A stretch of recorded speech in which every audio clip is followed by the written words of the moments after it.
Parmenas Radio presenta Biblioteca Jurídica con el Dr. Miguel Ángel Ortiz.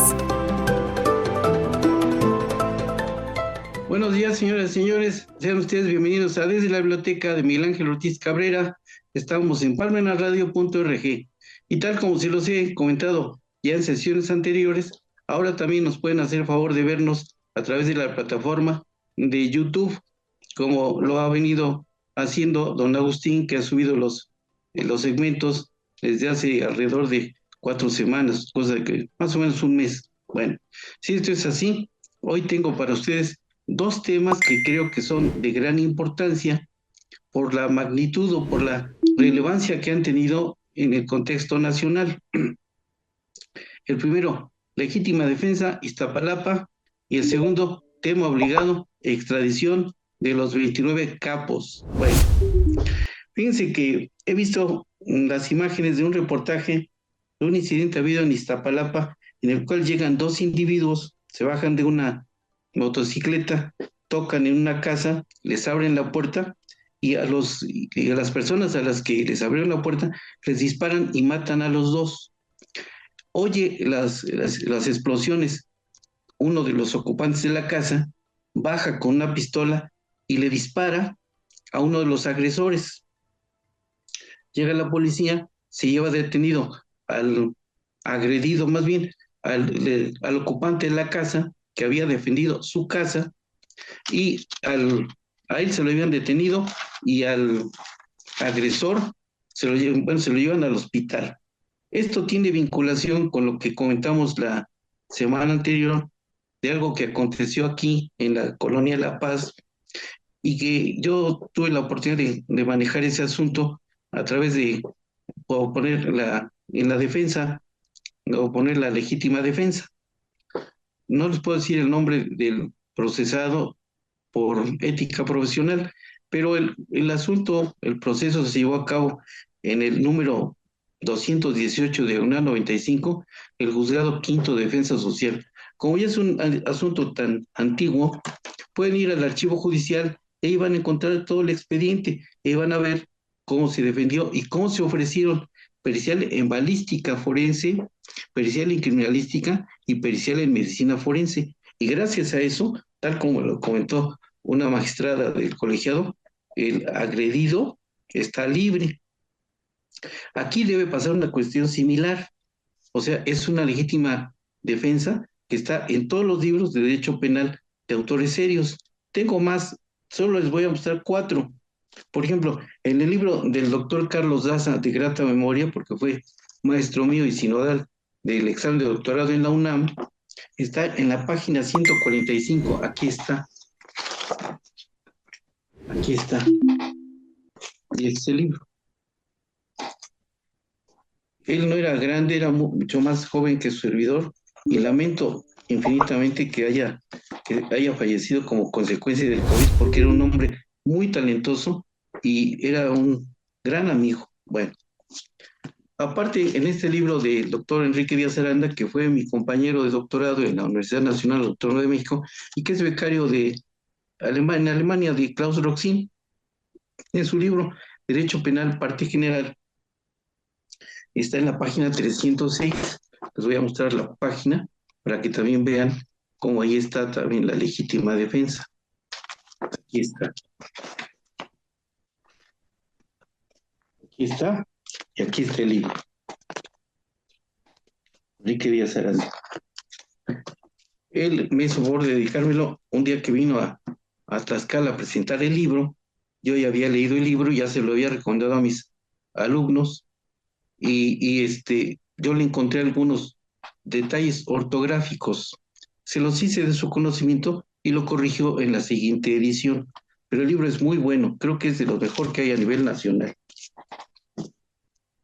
Otro libro que también es muy recomendable para estas cosas, o para este asunto, es el libro del doctor Raúl Plasencia Villanueva. Él fue presidente de la Comisión Nacional de Derechos Humanos, antes había sido segundo visitador, es un gran amigo y está en la página 139 de su libro, La Legítima Defensa. Es en las causas de justificación, aquí están, La primera es la legítima defensa, y aquí está el libro. Y otro que es un gran maestro que lamentablemente ya falleció, don Rafael Márquez Piñero, en su libro Derecho Penal, parte general, aquí está. Don Rafael había sido alumno de Cuello Calón en España y aquí era director de Derecho de la Universidad Panamericana. Era un hombre muy, muy talentoso. Yo tengo como 8 libros de él, todos muy buenos. Aquí está el libro, aquí menciona esto y aquí está. Inclusive, esta es la siguiente, la última edición. Hay otro que salía en color rosa, que fue el anterior, que también lo tengo, y este curiosamente, nunca me lo dedicó. Otros de sus libros sí, pero este no. Entonces, sí es muy recomendable que estemos pendientes de eso, porque ayer lo comentaba con un vecino, me dijo, es que eso ya está prohibido, no pueden ir contra la doctrina, perdónenme, es una aberración, eso no es posible. La legítima defensa está contemplada porque está facultada la persona que salió a defender a las personas en Iztapalapa, estaba facultada para repeler una agresión real, actual, sin derecho y en protección de sus bienes jurídicos, que son la vida y la propiedad del inmueble, frente a una agresión injusta en la que se privó de la vida en esos momentos a sus familiares. Por eso la legítima defensa es la primera causa de justificación. Existe, el delito existe, pero le permiten a uno, es una licencia permisiva, le permiten a uno, en defensa de eso, privar de la vida al invasor, porque, y no es el único caso, aquí cuando Zabaleta no era lo que es ahora, hace como 40 años, hubo un incidente similar. El dueño de una embotelladora que ahí tenía su casa, un día en la noche se brincó un sujeto y él oyó el ruido y salió y llevaba la pistola y le dijo al invasor que estaba descolgando de la barda, le dijo, párate o te disparo. Y el sujeto ese, que al parecer venía en algún estado de intoxicación, se le vino encima y él le disparó, lo privó de la vida. En ese momento, él mismo, el dueño de la casa, le habló a la policía, le dijo, acabo de matar a un sujeto aquí adentro de la casa, aquí está la pistola y está registrada. Se lo llevaron a declarar y de ahí se regresó a su casa, porque está perfectamente facultado para defender esos bienes en defensa de su vida y sus bienes jurídicos, como es que la propiedad. Entonces, lo que pasa es que la gente a veces no tiene idea de ese tipo de cosas y por eso se atreven a distorsionar la doctrina. Pero, y los medios de comunicación masiva, que tampoco saben derecho, luego dan rienda suelta a su ignorancia. 3 cosas han hecho que la humanidad, en lugar de evolucionar, involucione: ignorancia, ambición e hipocresía. Hay gente que tiene una, hay gente que tiene las dos, y hay gente que son virtuosos, tienen las 3. Se nota el sarcasmo, ¿verdad? Que tienen las 3 cosas y por eso opinan sin saber. Por eso siempre hago referencia a este tipo de cosas. Bueno, el siguiente punto el día de hoy es el de la entrega de los 29 capos, en el cual la joya y la corona es el señor eh, Rafael Caro Quintero. Todos los periodistas han dado rienda suelta y han dado su versión, han dado rienda suelta y han escrito muchas cosas. Lo que pasa es que eso fue hace tantos años que todavía muchos ni habían nacido. Yo recuerdo que en esa época la revista Proceso dio una cobertura perfectamente bien hecha sobre eso. Y después hay unos libros que les voy a mostrar a ustedes en los cuales se explica qué realmente pasó. Fíjense, lo que sucedió fue que en esa época el señor Ronald Reagan estaba temeroso de que se hiciera un problema en Centroamérica con Nicaragua, como se le creó en Vietnam a la Unión Americana, que nunca habían podido resolver el problema. Entonces, ellos permitieron que en el rancho El Búfalo, Reagan y la CIA se plantaran marihuana. Y el señor Caro Quintero, que era el propietario de ese rancho y de otros aledaños, empezó a sembrar, hizo un emporio agrícola impresionante. Él sacó en periódicos invitando a muchos campesinos a quienes les iba a pagar oficialmente 2.500 pesos diarios para que fueran a trabajar, pero como el rancho estaba alejado de la zona urbana, les daban de comer frijoles acedos, tortillas duras, los medio mataban de hambre, en sentido figurado, desde luego, y ahí los tenían trabajando todo el día, en horas, jornadas infrahumanas. Pero llegó un momento en el que el señor era el piloto Kiki Camarena, que trabajaba para la DEA, en unión del piloto Alfredo Zavala Avelar, detectaron la existencia de esos plantíos de marihuana. Y entonces lo informaron a sus superiores. Y como esto había sido a espaldas de la DEA, pues la DEA empezó a presionar al ejército. Tan es así que el propio ejército, una parte del ejército, cuidaba el rancho El Búfalo, que como dije, era un emporio agrícola impresionante. Tenían cualquier cantidad de toneladas de marihuana, que era lo que habían sembrado ahí. Entonces, perdón, con ese detalle, lo detuvieron, la gente que estaba vinculada y que eran los líderes del narcotráfico en esa época, que fueron el señor Miguel Ángel Félix Gallardo, el señor Ernesto Fonseca Carrillo y el propio Rafael Caro Quintero. Pero estaban vinculados ahí muchos políticos. Bueno, entonces, como no estaban de acuerdo en lo que había hecho el señor Enrique Camarena, lo golpearon, lo torturaron. Inclusive había un médico, el doctor Álvarez Machain, que cuando ya estaba muy lesionado, le inyectaba alguna cosa para revivirlo, para que aguantara la tortura.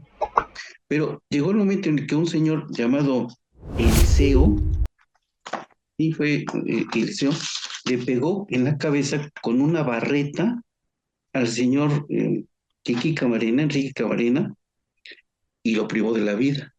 Entonces, en eso llegó, en los libros que les voy a mostrar está, ahorita les voy a enseñar cuál, llegó el señor Ernesto Fonseca Carrillo, se dio cuenta de lo que había pasado y le dio de cachetadas al señor Rafael Caro Quintero. Le dijo, tú crees el problema, ahora resuélvelo. Pero no lo pudo resolver. Pero como empezaron a perseguirlo, él, con el dinero que tenía, que ya era bastante, ¿saben qué? Empezó a tratar de huir y logró salir de ahí. Se fue a Caborca y después de ahí a Costa Rica. Pero en ese lapso, él ya se había enamorado de la señorita Sara Cosío, sobrina del gobernador de Jalisco, Guillermo Cosío Vidaurri. Se la llevó a una quinta California que compró allá en Costa Rica, que le costó 800 millones. Y estando allá, obvio, una jovencita de 17 y 18 años, que era lo que extrañaba a su mamá, y como ella había desaparecido, estaba y pensaban que había sido secuestrada, cosa que no fue cierto, porque ella se fue de propia voluntad. Entonces, estaba intervenido el teléfono porque pensaban que les iban a pedir rescate. Un día se reportó ella con su mamá, detectaron las autoridades la llamada, fueron a ver quién era y, oh sorpresa, era el señor Caro Quintero. Me parece que fue el que fue a detenerlo, fue el señor Florentino Ventura. Si no me equivoco, él era jefe de la Policía Judicial Federal en esa época. Entonces ya se lo trajeron detenido y entonces empezó el calvario del señor. Bueno, ¿dónde está? Ah, la casa en donde lo habían torturado, y que era una casa ubicada en Guadalajara, en Lope de Vega, era propiedad del señor Rubén Zuno Arce. ¿Quién era el señor Rubén Zuno Arce? Pues muy sencillo, era el cuñado del señor Luis Echeverría Álvarez. Entonces, aquí, tratando de documentar lo que ahora estamos refiriendo, aquí en el libro Los rostros del narco, aquí está, en la página 9 y la página 15, aquí está parte de lo que aconteció, aquí está, mire, aquí está, y la otra, aquí está, aquí está el libro. El coordinador de este libro es el señor Rafael Rodríguez Castañeda, que fue director después de la revista Proceso. Bueno, enseguida, fíjense que, perdón, aquí hay un librito muy pequeño que se llama Los narcos más famosos del mundo, de un señor, no aparece el nombre del autor por acá, pero en la página 37, aquí está el señor Caro Quintero. Y obvio, aquí están también el señor, está el señor Joaquín Guzmán Loera, la Barbie, está el señor Pablo Escobar Gaviria, Amado Carrillo, en fin, pura gente muy recomendable. Aquí está el libro. Bueno, aquí narran en este otro libro, Caro Quintero al trasluz, de un señor Luis Medina Asensio. Resulta que el señor Rafael Caro Quintero, un día en una boda, se le atravesó una señorita muy agraciada, y él, como iba en algún grado de intoxicación de cocaína, fue e intentó tomarla para bailar, pero obvio la señorita se rehusó, el novio intervino, el señor Caro Quintero, bajo los influjos de la cocaína en la que se encontraba, sacó la pistola y mató al novio. Llevaba también un amigo que trató de ayudar al novio y también lo mató, el señor Caro Quintero.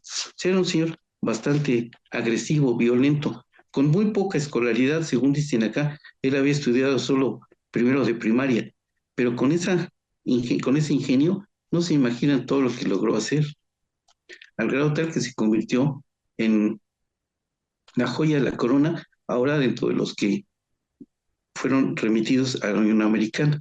El libro está sencillo, aquí está muy, son, ahí viene una cantidad considerable de fotografías, pero viene acá 173 hojas, 181 hojas, aquí está.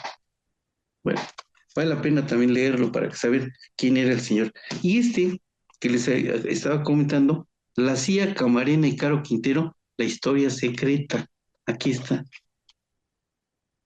Y aquí comentan lo que sucedió con el famoso, el piloto era Alfredo Zavala Avelar, con lo que sucedió con el famoso cubano, que fue el que privó de la vida, el que golpeó con Navarreta al señor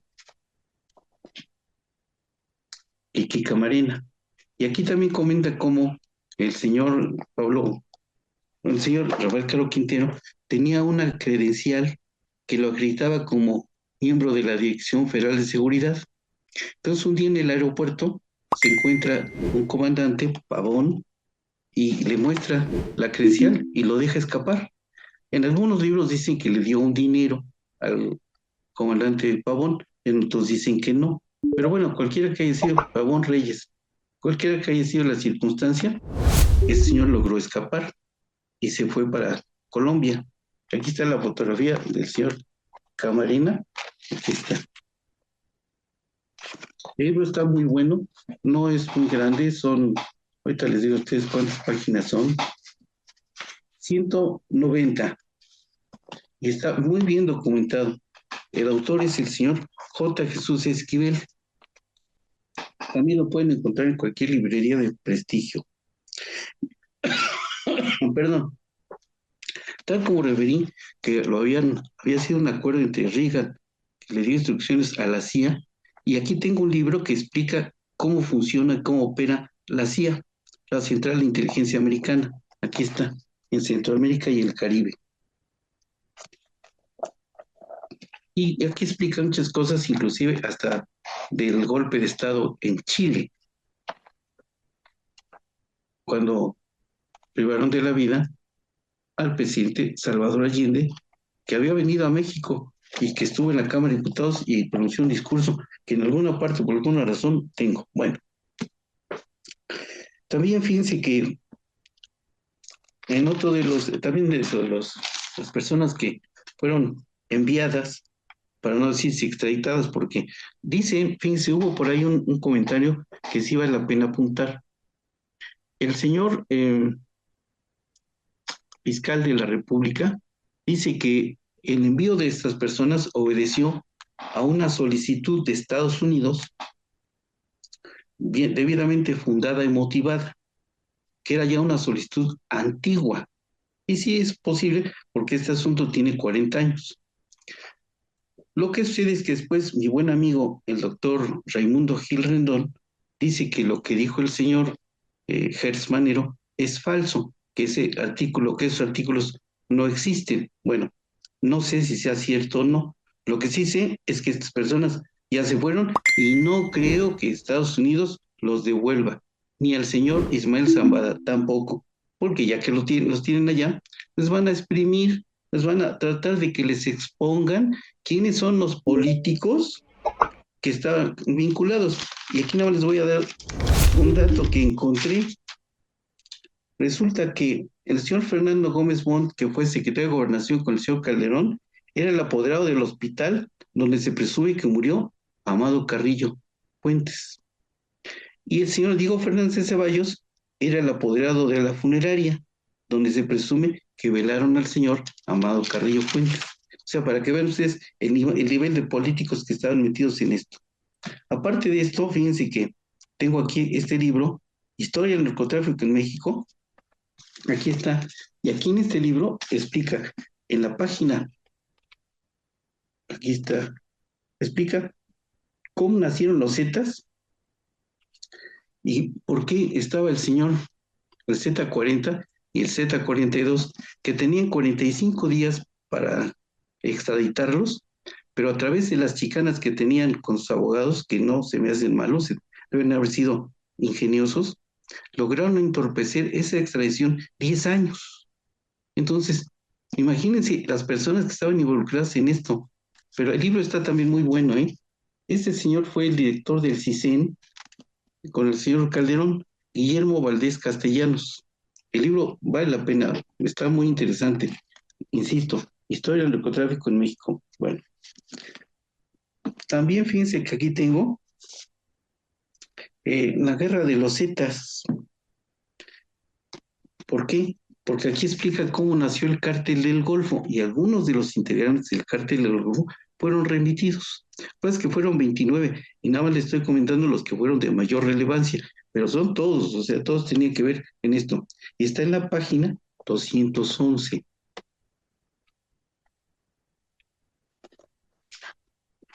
Aquí está.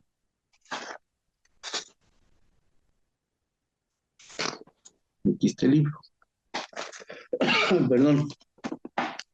También fíjense que fue enviado el señor Vicente Carrillo Fuentes, hermano de Amado Carrillo Fuentes. Y en este libro del señor Francisco Cruz está en la página 43 citado ya el señor Vicente Carrillo Fuentes, que ahora pues ya lo remitieron, no sé si a Nueva York o fue a la Unión Americana. Aquí está, en la página 43 y además en esta otra, sí, en la 43 y en la 21. Y aparte, en la 54, aquí está referido el señor Vicente Carrillo Fuentes. Le llamaban el Viceroy. Y entonces fueron remitidos a la Unión Americana y no creo que los regresen. Más bien van a someterlos al proceso. Como allá, ellos tendrán la oportunidad de acogerse al plea bargaining, que es el equivalente a nuestro criterio de oportunidad, y a ver qué logran sacarles por allá. A lo mejor se declaran culpables a cambio de revelaciones en los cuales van a salir muchos de los políticos, de los abogados que los patrocinaban, y bueno, esos deben estar en cruz, porque si no, si ellos salen embarrados en esto, pues van a tenerse que andar escondiendo, o van a tenerse que ir a otra parte, darse la fuga, o ver, algo tendrán que hacer. Pero bueno, esto era lo que me interesaba comentarles el día de hoy. Espero que esta pequeña investigación que logramos hacer sea de interés. Ya no tengo otra cosa más que comentarles, excepto que agradezco su presencia y el favor de su atención, rogándoles una súplica, haciéndoles una súplica, que tengan la bondad de ponerle like o me gusta, de tal manera que don Agustín pueda tener el control o el número de personas que nos hacen favor de seguirnos semana a semana, ya sea en la plataforma de Parmenas o en YouTube. Muchas gracias, buenos días, buenas tardes, buen provecho, hasta la próxima. Parmenas Radio presentó Biblioteca Jurídica con el doctor Miguel Ángel Ortiz.